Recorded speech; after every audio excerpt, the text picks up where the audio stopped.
Assalamualaikum warahmatullahi wabarakatuh. Kali ini kita akan membahas tentang konsep-konsep manajemen krisis dan komunikasi krisis. Sebagaimana yang kita ketahui, PR itu sangat identik dengan yang namanya krisis. Bagaimana seorang PR mengelola sebuah krisis agar reputasi perusahaannya tetap terjaga. Sebelum memulainya, perkenalkan dulu, saya Agung Premesa. Perkenalkan, nama saya Reza Kurniawan. Pembahasan pertama mengenai manajemen krisis akan disampaikan oleh Reza.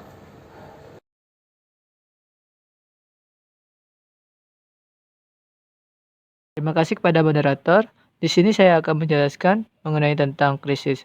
Menurut Edward, sebagaimana dikutip oleh Citra dan Nasrullah tahun 2008, mengatakan krisis merupakan keadaan darurat atau emergensi yang berbahaya bila tidak dihadapi secara serius.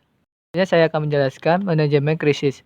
Menurut Ben dan kawan-kawan tahun 2014, menjelaskan manajemen krisis yaitu suatu proses di mana sebuah organisasi menangani kejadian yang mengganggu dan tidak terduga yang mengancam untuk menyakiti organisasi, pemangku kepentingan, atau masyarakat umum. Selanjutnya saya akan menjelaskan mengenai menurut Combs 2010 dalam Kriatono tahun 2015 menjelaskan manajemen krisis adalah upaya organisasi untuk mengatasi krisis, yaitu serangkaian faktor yang dirancang untuk memerangi krisis dan untuk mengurangi kerugian yang ditimbulkan, berusaha untuk mencegah atau mengurangi hasil negatif dari krisis, dengan demikian melindungi organisasi, stakeholder, dan industri dari riskan. Lanjut ke komunikasi krisis. Komunikasi krisis merupakan salah satu dari peran seorang PR.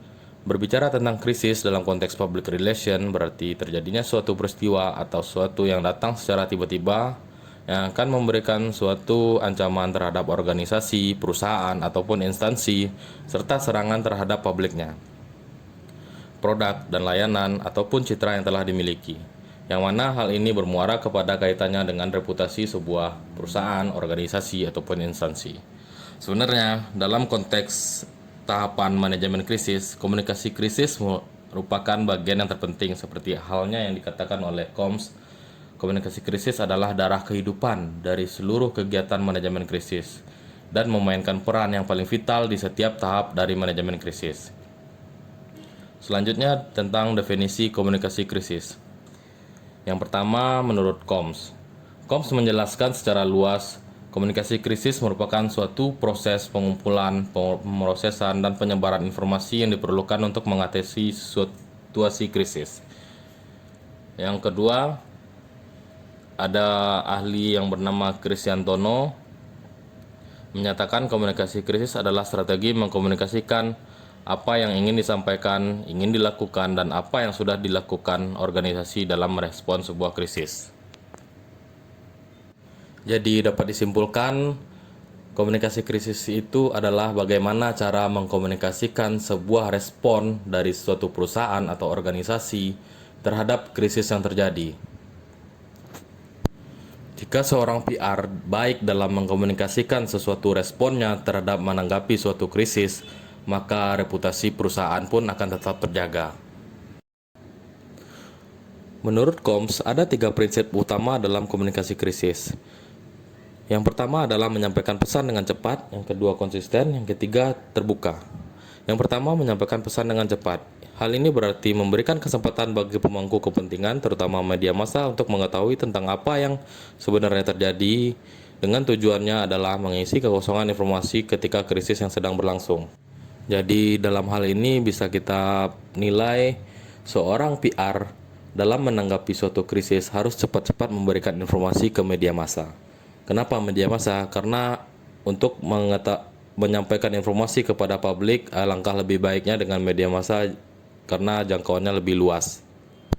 Dalam menyampaikan informasi ini bisa dimulai dengan press release, dengan press conference, untuk menanggapi atau memberikan respon dari perusahaan kepada publik. Yang kedua adalah konsisten. Maksudnya konsisten ini adalah berbagai pesan yang ingin disampaikan kepada organisasi terhadap publiknya itu harus bebas dari kontradiksi. Dengan kata lain, konsistensi merupakan berbicara dalam satu suara. Di sini penting bagi seorang juru bicara dari perusahaan untuk menanggapi sebuah krisis yang terjadi, menyampaikan pesan atau informasi atau respon terhadap suatu krisis itu harus konsisten. Jangan sampai ada dua tanggapan dari masyarakat. Untuk menjaga konsistenan sebuah pesan itu sangatlah susah. Maka dari itu akan langkah lebih baiknya juru bicara dari perusahaan dalam menanggapi suatu krisis itu lebih baik hanya satu orang saja. Yang ketiga adalah keterbukaan. Nah, dalam keterbukaan ini menurut Koms ada dua interpretasi di dalamnya. Yang pertama adalah keterbukaan berarti orang-orang dalam organisasi atau yang berwenang untuk memberikan pernyataan selalu siap dan bersedia untuk berkomunikasi dengan pemangku kepentingan dan menimbulkan kesan bahwa organisasi tersebut sangat tertutup, berusaha menyembunyikan sesuatu atau tidak mampu menangani sebuah krisis.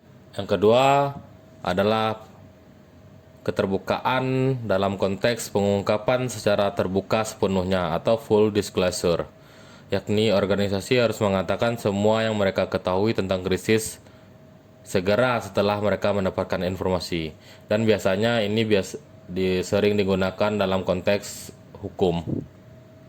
Dalam arti kata hukum ini sebuah perusahaan mengalami sebuah krisis yang berurusan dengan masalah hukum. Lanjut berikutnya di sini ada tabel tentang perbedaan model manajemen krisis dengan model komunikasi krisis.